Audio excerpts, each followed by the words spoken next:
እሺ ወይዘሮ ሩታ ደህና ነሽ? እንዴት ነሽ? እኔ የምላችሁ አንድ ነገር ግን ሀሳቤ ላይ መጣ። ሩታ በዚህ ልክ መቼም አብረሽን የቤት ሰራተኛ እንዲሆንና ዳኒ እንደዚህ እንዲፈነጭበት ትፈቅዳለች ብዬ አላስብም። የሆነ ነገር አስባ ነው ብዬ አሰብኩ ከአብረሽ ጋር ማለት ነው። አብረሽ ቀንቶ ተንጨርጭሮ ወደ ቤቱ ሲመለስ ዳኒ እንዲያግዛት ነው።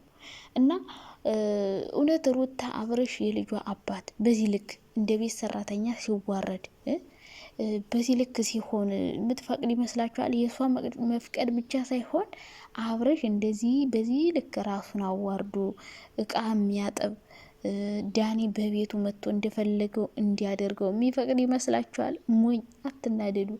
እኔ እውነት ቢሆን ሩታን በስማም ሰድቢያት ራሱ አይበቃኝም ነበር። ግን እውነት ስላልሆነ እነሱ ድራማ እየሰሩ ስለሆነ ነው እንጂ እውነት ቢሆን አብረሽ ወንድ ልጅ አይደለም እንዴ?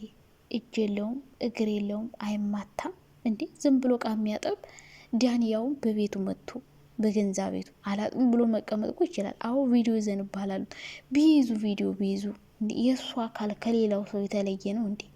የእሱ አካል ከሌላ ሰው የተለየ እነሱ ካላፈሩ ቢለቁትስ እንዴ? ጓደኞቹ ናቸው እንደ ሁሉም ሰው የሰው ልጅ አካል ነው ያለው። ቪዲዮ ቢለቀቅበትም እኮ ምንም የሚያሳፍር ነገር አይደለም። እነሱም አላቸው እኛም አለን።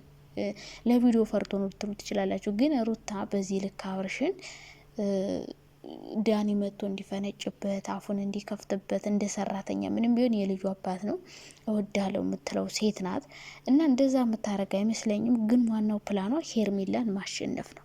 በቃ ሄርሜላ አታገኘውም ስላለቻት አብርሽን የግል ያድርጌ ወደ ቤት የመልሽ አሳይሻለሁ አለች። አሳየች፣ በቪዲዮ ማስፈራርታ ቢሆን እና ከዚህ በኋላ ሩታ እንትን ልትል ትችላለች። ዳኒን ከህይወቷ አስወጥታ ከአብርሽ ጋር ልትቀጥል ትችላለች። ካለበለዚያ ግን አብርሽን ወይም አትፈልገውም አብርሽን። ዋናው እቅዷ ሄርሜላ ማሸነፍ ነው። ሄርሜላ ያንቺ አርገሽ አሳይኝ ስላለቻት በቃ ይሄው ወደ እኔ መጣ፣ ሻንጣውን ይዞ መጣ፣ አሸነፍኩሽ፣ ሁሌም እኔን ይፈልገኛል፣ እኔ እድል ከሰጠሁት ወደ እኔ ይመጣል፣ አንቺን አይፈልግሽም።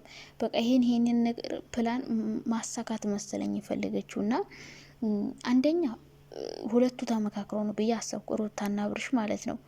ዳኒ እንደዚህ አይነት ነገር ሲያደርግ ወይ የሆነ ፋይል ከያዘባቸው በሆነ ነገር ከህይወታቸው ማስወጣት ይችላሉ። እና ሩታ ካሁን በፊት ዳኒ ብዙ ነገር እንዳረጋት ታውቃለች። እና ዳኒን ግን ወደ ህይወታቸው የሚያስገቡት ድራማ ውስጥ የሚያቀላቅሉት ትወና ላይ ጎበዝ ስለሆነ ነው። ድራማ ላይ ጎበዝ ስለሆነ ነው የሚያስገቡት እንጂ ዳኒ ለህይወታቸው እንደማያስፈልግ ምናምን ያውቁታል። ስለዚህ ሩታ በዚህ ልክ ባሏ እንዲሰደብ ከዛ ደግሞ እቃ እንዲያጥብ እንዲዋረድ የምትፈልግ አይነት ሴት አትሆንም ብዬ ነው የማስበው። ድራማ ስለሆነ እንጂ ድራማ ባይሆን ሌላ ባዳ ሰው አምጥታ ባሏ እንዲሰደብ በዚህ ልክ እንዲዋረድ እድል ትሰጣለች ብዬ አላስብም።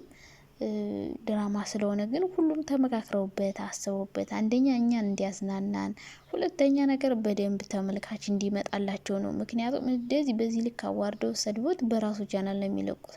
እነሱ መግቢያ ሰርተው የሚለቀቀው በአብርሽ ቻናል ነው እና ድራማ እንደሆነ ማወቅ አለባቸው። ማንም ወንድ ልጅ ቤቱ የሆነ ሰው መጥቶ ያውም ሚስቱን የሚከጅላ ሰው መጥቶ እቃ ጠብ ሲለው ያውም ካሜራ ተደቅኖ ሊያጠብ አይችልም። ቪዲዮ እንኳን ቢኖርበት ከሌላ ሰው የተለየ አካል አልያዘም። ምንም መስሎ ይታየዋል ብዬ ነው ማላስበው። እና አብርሽ ደግሞ ድንጋይ ነው የሆነ ድንጋይ። እና ሩታ ምናልባት ሄርሜላን ለማሸነፍ ሄርሜላን እንድትረቅ ከህይወታቸው እንድትወጣ አብሯት ባይሆንም ግን በቃ ከሄርሜላ ጋር እንዲሆን አትፈልግም። ብቻ ከሁለቱም ሳይሆን እንዲቀር ነው የምትፈልገው። እና ሩታ አሁንም ቢሆን አብርሽ ጋር አብራ መሆን ትፈልጋለች አትፈልግም፣ እሷን የምታውቀው እንደምትፈልግ ነው የምታስመስለው። እንግዲህ እያስመሰለችም ሊሆን ይችላል፣ የእውነት ፈልጋም ሊሆን ይችላል። እና አብርሽ ግን በዚህ ልክ ራሱን አዋርዶ እቃ ያጥባል ብዬ አላስብም። የእውነት ሬድ ከሆነ ማለት ነው እንጂ ውሸት ስለሆነ እንጂ እውነት ቢሆን እሱ ራሱ እንደዚህ ራሱን አዋርዶ እቃ አያጥብም። ከመቼ ወዲህ ነው ወንድ ልጅ በዚህ ልክ ክብሩ እየተነካ ዝም የሚለው? ትቀልጃለሽ። እንዲያውም ዳኒ ማለት ነው። እና ቪዲዮ እንኳን ቢኖርበት ይለቀቅ ነው እንጂ የሚለው በዚህ ልክ ራሱን አዋርዶ ካሜራ ፊት ይሰራል ብዬ አላስብም። ቀጥል ሩታ ማለት ነው።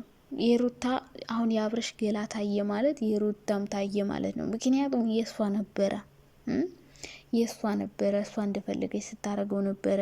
አንድ አካል አንድ አምሳል የሆኑ ሰዎች ናቸው። እና እንደ ሴት የባሏ ገላ እንዲታይ የባሏ ውርደት እንዲታይ ፈለገች ማለት የራሷን ውርደት የራሷን ገላ እንዳሳየች ነው የምቆጥረው። እና የእውነት አይደለም። እውነት መስሏችሁ ብዙ ሰዎች ተናዳችኋል። እንዴት ነው ሩታ ባሏን አሳልፋ በዚህ ልክ የምትሰጠው? እንዴት ለባዳ ምናምን እና ተመካክረው እየሰሩበት ነው። አሁን ዳኒ ለስራ ነው የመጣው።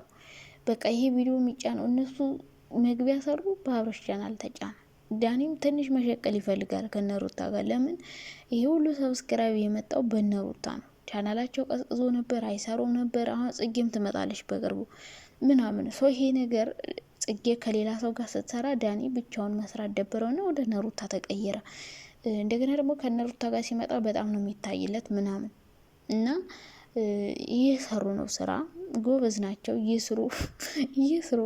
ይስሩ። ግን እኔ አብርሽ እቃ ሲያጥብ በጣም ነው የሳኩት፣ በጣም ማለት ነው። እና ዋናው ቅዷ ሩታ ሄርሜላ ማናደድ ነው፣ በቃ ማናደድ። አትሺም አትወስዱ ምን ፈልጎ ነው የመጣ እኔ እየተንከባከብኩ ነው ምናምን እያለች እየተመጻደቀችባት ስለሆነ ያንን የምትመጻደቀውን ነገር እንድታቆም ነው ሩታይን ነገር ያደረገችው እንጂ የእውነት ሩታ ፈልጋ አብርሽ እንደዚህ እንዲዋረድ አብርሽ ቪዲዮ እንዴት ነው አንቺ ማንም ሴት ማለት ነው የምትወደውን ሰው የባሏን ገላ ራቁቱን ቪዲዮ ቀርጻ ምናምን ከዛን ለሌላ ሰው አሳልፋ ሰጣ ያ ሰው አይቶት እንደገና እንዲያዋረደው እድል ሰጣ ቪዲዮ ልካለት ምናምን ሊሆን አይችልም። አይሆንም በጭራሽ። የሚያስብ ሰው አእምሮ ያለው ሰው እንደዚህ ያደርግ ብታደርግ እንኳን እዚህ ጋር ያመጡትም ሶሻል ሚዲያ ላይ አምጥተው ፖስት አያረጉትም። ምክንያቱም እሷን እስከ መጨረሻው ተመልካች ሊያሳጣት ይችላል። በጣም ብዙ ሰው ሊጠላት ይችላል። በጣም ብዙ ሰው ሊናደድባት ይችላል። ምክንያቱም መች መናደድ ብቻ በህግ ራሱ ያስቀጣል። ይህን ማወቅ አለባቸው። ማንም ሰው ያለ ፍላጎቱ መጠጥ አጠጥቶ ቪዲዮ ቀርጾ ፖስት ማድረግ እኮ በህግ ራሱ ያስቀጣል። ይህን አታውቁም? በህግ እንደሚያስቀጣቸው እያወቁ ፖስት ያደረጉትም። ሲጀመር አብርሽ ፖስት ቢያደረጉት እንኳን መክሰስ ይችላል። አልፈልግም ሳይፈልግ ነው ያለ ፍላጎቱ ነው የተቀረጸው። የሚያስከስት ነገር ሊያደርጉ አይችሉም። ሩታም የባሏን ገላ ቀርጻ ለሌላ ወንድ አትልክም። ገባችሁ አይደለ? ስለዚህ እንደዛ ስለሆነ አብርሽና ሩታ ወይ ተመካክረው ዳኒን ህይወታችን ውልቅ በል አንተ እንድትወጣ ፈልጌ ነው ብላ ሊሆን ይችላል እንጂ ዳኒም አብርሽም እዛ ቤት አይኖሩም። ዳኒ የእውነት ሩታን የሚፈልጋ ቢሆን አብርሽን ወደዛ ቤት እንዲመጣ አያስገድደውም ነበረ። ግን ደግሞ አሁን ዳኒ ከሄርሜላ ጋር ይሰራል፣ ሩታ ደግሞ ከአብርሽ ጋር ትሆናለች ማለት። አሁን ሩታና አብርሽ አንድ ላይ ሲሆኑ ሄርሜላ ለምን ሄድክ ብላ እንግዲህ ትናንትናም እያለቃቀሰች ነበረ። ሌላ ችግር ትፈጥራለች ወይ ደግሞ በልና በንዴት ከዳኒ ጋር ልትሆን ትችላለች። ስለዚህ ሩታ የባሏን ገላ የእውነት ሰው እንዲያው ፈልጋ አልቀረጸችውም። ሲጀመር ቪዲዮም አልቀረጸችውም። ሲቀጥል ዳኒ በዚህ ልክ እንደዚህ የሚያደርገው ድራማ ነው። በቃ ገባችሁ አይደለ? መጨረሻ ሁለቱ አብሮ ነው የሚሆኑ። አብርሽና ሩታ ሲጀመር አልተለያዩም፣ ወደፊትም አይለያዩ። ይህን ማወቅ አለባችሁ። ስራ እየሰሩ ነው ተለያይተው የሚሰሩት።